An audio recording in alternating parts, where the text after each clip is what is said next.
그런 의미에서 2026년 2월의 마지막 주 화요 민심열차 힘차게 출발해 보겠습니다. 자, 오늘도 김남기 박사님과 함께 하겠습니다. 박사님, 안녕하십니까? 네, 안녕하십니까?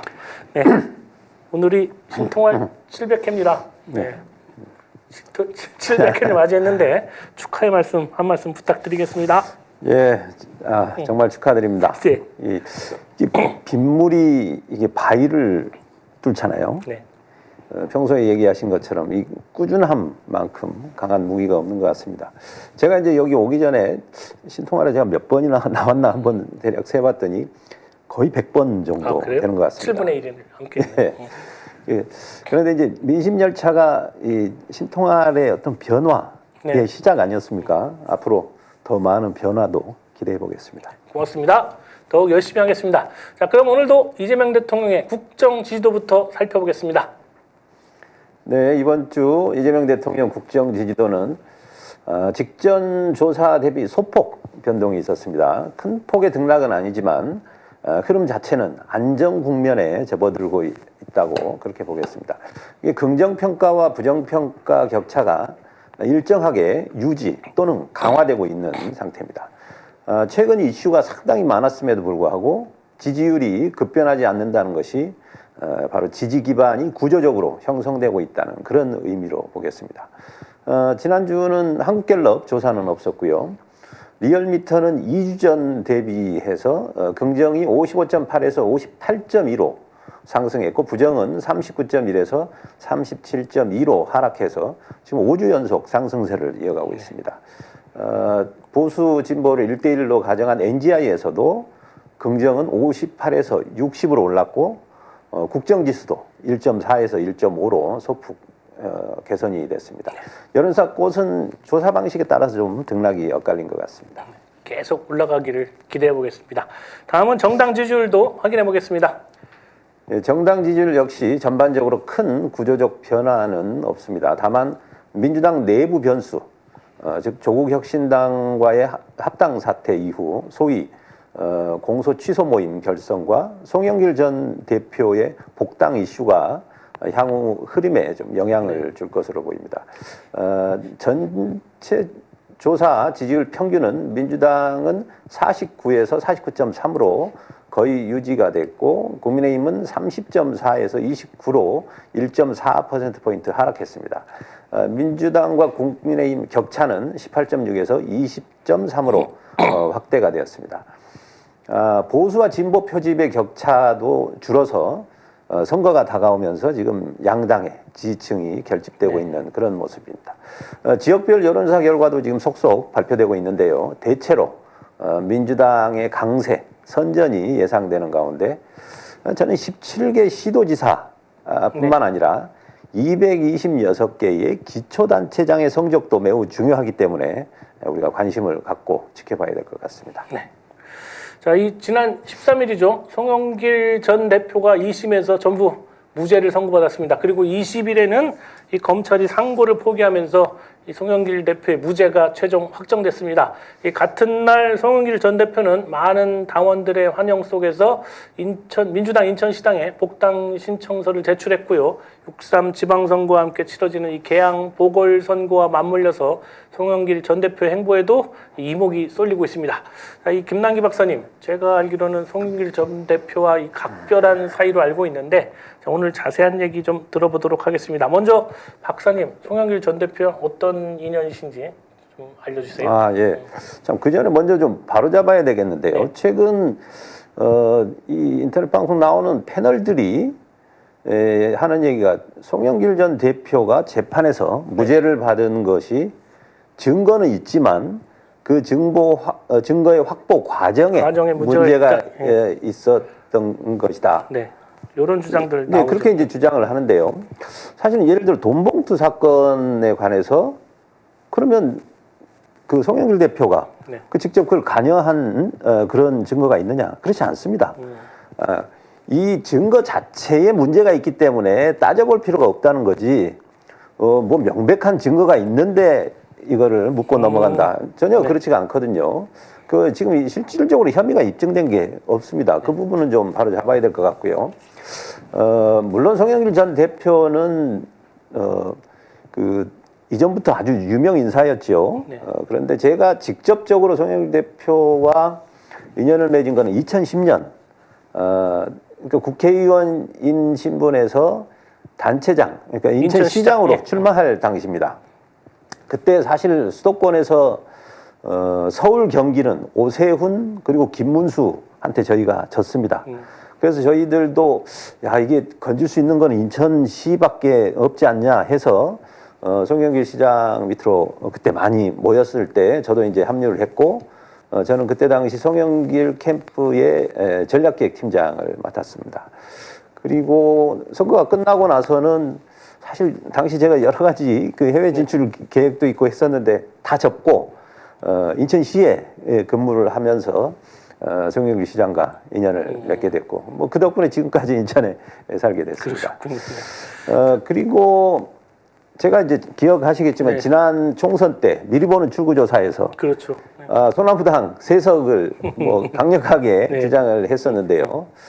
기대만큼 이제 성과를 내지는 못했습니다. 근데 저는 지금 생각해 보면 당시 이제 조국혁신당 12석을 얻었는데 네. 그 중에 3석만 소나무당으로 왔었더라면 송영길 대표가 지금처럼 이렇게 고생은 좀 덜 하지 않았을까 하는 생각도 하고 정치 지형도 상당히 달라지지 않았을까 그런 뭐 아쉬움이 있습니다. 네. 그리고 또 송영길 전 대표가 서울시장에 출마를 함으로써 이재명 대통령이 당시에 이 출마했던 개항을 보궐선거 여기 또 김남기 박사님이 참여한 걸로 아는데요. 예. 그 송영길 전 대표가 서울시장 출마를 위해서 이제 서울로 거처도 네. 옮기고 하면서 대부분이 서울시장 캠프로 다 합류한 상태였거든요. 그때 이제 갑자기 이재명 대통령이 이제 개항을로 출마가 결정됐습니다. 문제는 이제 이재명 대통령 주변의 분들은 성남이나 그렇죠. 경기도 네. 분들이 대부분이라 그 지역을 아는 분들이 거의 없었거든요. 그래서 송영길 국회의원 당시 보장을 했던 방화섭 씨와 네. 제가 그 선거에 참여를 하게 됐고 이때 이제 측근으로 불리던 뭐 정진상 씨 그리고 지금 민주당 대변인으로 활동하는 지금 김지호 씨 이런 분들과 함께 초반 선거를 준비하게 됐었죠. 네. 그런 또 일이 있었군요. 자, 그런데 이 개항을 지역이 다시 또 세간의 관심을 받고 있습니다. 이 송영길 전 대표가 국회 입성을 목표로 최근 이곳으로 또 이사를 한 것으로 알고 있고요. 며칠 전에는 이재명 대통령의 측근이라고 할 수 있는 김남준 청와대 대변인이 또 사표를 냈습니다. 두 사람 모두 이 개항을 출마를 기정사실화하고 있는데 정리가 좀 필요해 보입니다. 어떻게 진행되는 게 좋을 것 같습니까? 예, 지금 보니까 이제 주소를 옮기고 예전에 살던 그 아파트 단지로 다시 네. 간 모양이에요. 지금 아마 집 수리를 조금 하고 있는 상태 같은데요. 지금 이게 이러다 보니 사실 개항을이 이번 선거에 아주 그 중심 무대로 지금 네. 떠오르고 있습니다. 송영길 전 대표는 말은 아껴왔습니다만 국회 입성을 목표로 보면 이번 이제 재판 결과만 기다리고 있었고 대통령 그런데 이제 측근이라고 볼 수 있는 김남준 대변인이 이게 여기 참여하게 되면서 여기가 좀 뜨거워진 네. 상태입니다. 그리고 김용 전 민주연구원 부원장도 경기도 평택을인가 거기에도 지금 하마평에 하마평에. 오르내리는 걸로 그렇게 이제 돼 있는데요. 사실 이재명 대통령을 가까이에서 보좌해온 인물이 국회로 진출을 하는 것은 국정안정 차원에서는 바람직할 수는 있습니다. 그렇죠. 네. 다만 이게 정치적 메시지가 지금 과도하게 생성이 되고 또 그런 면에서 좀 지나치게 성급한 것 아닌가 뭐 이런 것 때문에 이게 좀 대통령에게도 좀 부담이 될 수 있는 사안으로 보여지기 때문에 사실 타이밍, 명분이 중요하거든요. 지금 자칭 친명이라고 자청하는 의원들이 지금 100명이 넘는 상태 아니겠습니까? 그런데 이런 시기에 이제 전국적인 관심이 집중되는 이런 보궐선거에 꼭 나설 필요가 있나? 뭐 저는 그런 생각을 좀 합니다. 그럼 뭐 또 네. 그렇게 또 생각하시면 또 그런가 보다 하네요. 또 아무튼 이 개항 보궐 선거 이 송영길 전 대표가 출마하면 제가 보기에는 당선은 확실해 보이는데 국회의원이 된 이후 송영길 전 대표 어떤 방향으로 활동하게 될지 그것도 좀 궁금합니다. 네. 네.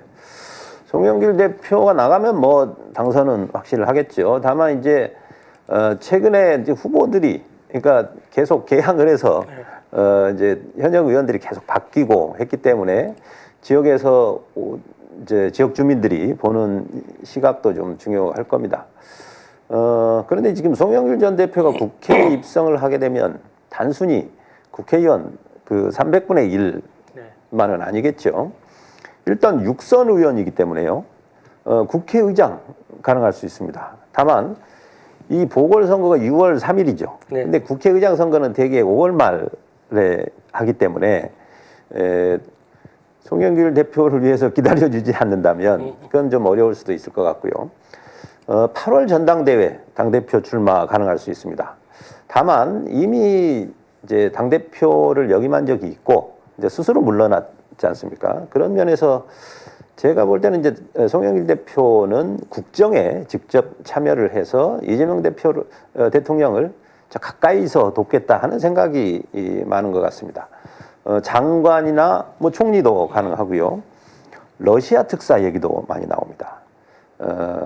그리고 문재인 대통령 때는 부총리급으로 대통령 직속 자문기구인 북방경제위원장을 맡았거든요. 네, 그렇죠. 뭐 그런 식의 어떤 역할도 가능할 수 있을 것 같습니다. 그리고 정치적 경험, 그리고 네트워크, 국제 통상과 경제 분야에 대한 이해도가 워낙 높지 않습니까? 이재명 대통령에게 큰 보탬이 될 것은 뭐 분명해 보입니다. 네. 또 거기까지 말씀하셨으니까 좀 이른 감은 있습니다만 네. 차기 대권 후보의 송영길 요건 또 어떻게 보십니까? 좀 예. 빠른가요? 예, 지금 뭐 대선이 4년 이상 남은 상태라 뭐 빠르죠. 빠른데 다만 집권 여당은요 전례를 보더라도 뭐 구룡, 심룡 이렇게 상당히 많은 대권 후보군이 형성되게 돼 있습니다. 노무현 대통령 때도 보면 정동영, 김근태 이 두 유력 주자를 내각에 배치를 했듯이 이재명 대통령도 아마 어떤 형태로든 유력 주자들을 대권 수업에 이렇게 참여시킬 가능성은 높아 보입니다. 그간 여론조사에서 이제 범여권 차기 주자로 거론되던 인물이 현 조국 혁신당 대표, 김민석 총리, 그리고 정청래 당대표, 김동연 경기지사, 박용진 전 의원 등이 이게 거론이 됐었는데요. 이번 지방선거를 통해서 당선될 단체장들도 아마 대거 대권 후보군으로 새로 참여하게 될 겁니다. 저는 뭐 이 중에 가장 주목받는 분이 저는 송영길 전 대표라고 보는데요. 아까 말씀드렸듯이 현실 정치 경험, 행정 경험도 있죠. 거기에 국제 감각까지 있습니다. 이런 부분을 종합해 보면 송영길 전 대표 역시 뭐 대권 후보로 손색이 없죠. 예.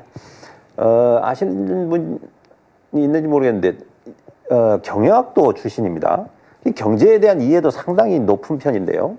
인천시장 당시에 송도국제도시에 삼성바이오로직스 그리고 셀트리온 같은 기업을 유치했고 그런 실적, 어떤 경제 감각이 있다는 그런 부분에서도 뭐 큰 자산이 될 수 있을 것 같습니다.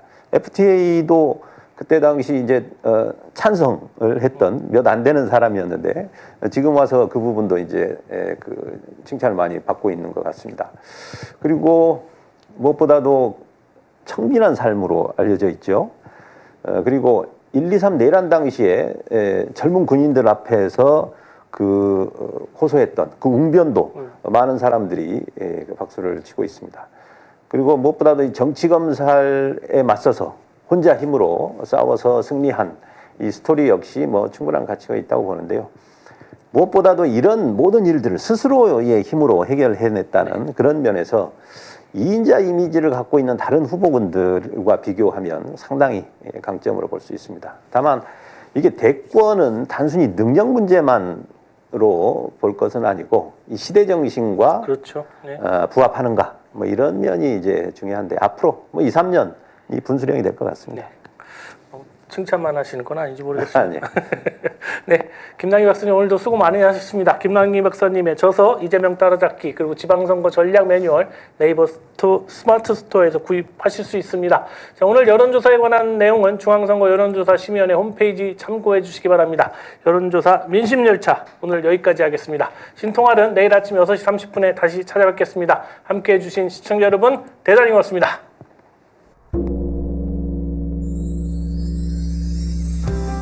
150만 구독자와 함께 걸어온 민족언론 서울의 소리. 우리는 오늘 새로운 얼굴로, 새로운 마음으로 다시 출발합니다. 탄압과 내란의 혼란 속에서도 멈추지 않았던 이유. 국민이 주인인 나라, 민주시민의 목소리, 국민 주권의 시대를 지키기 위해서였습니다. 이제 서울의 소리는 더 넓은 무대로 나아갑니다. 언론을 넘어 영상과 소리, 현장과 기록이 살아 숨쉬는 새로운 멀티미디어 저널로 다시 태어납니다. 진실을 말하고 거짓을 바로잡으며 시민과 함께 만드는 언론. 그 사명과 각오를 마음에 새기며 서울의 소리는 오늘 또 한 번 새롭게 출발합니다. 함께 걸어온 길처럼 앞으로의 길도 시민 여러분과 나란히 가겠습니다. 서울의 소리, 우리가 다시 시작합니다.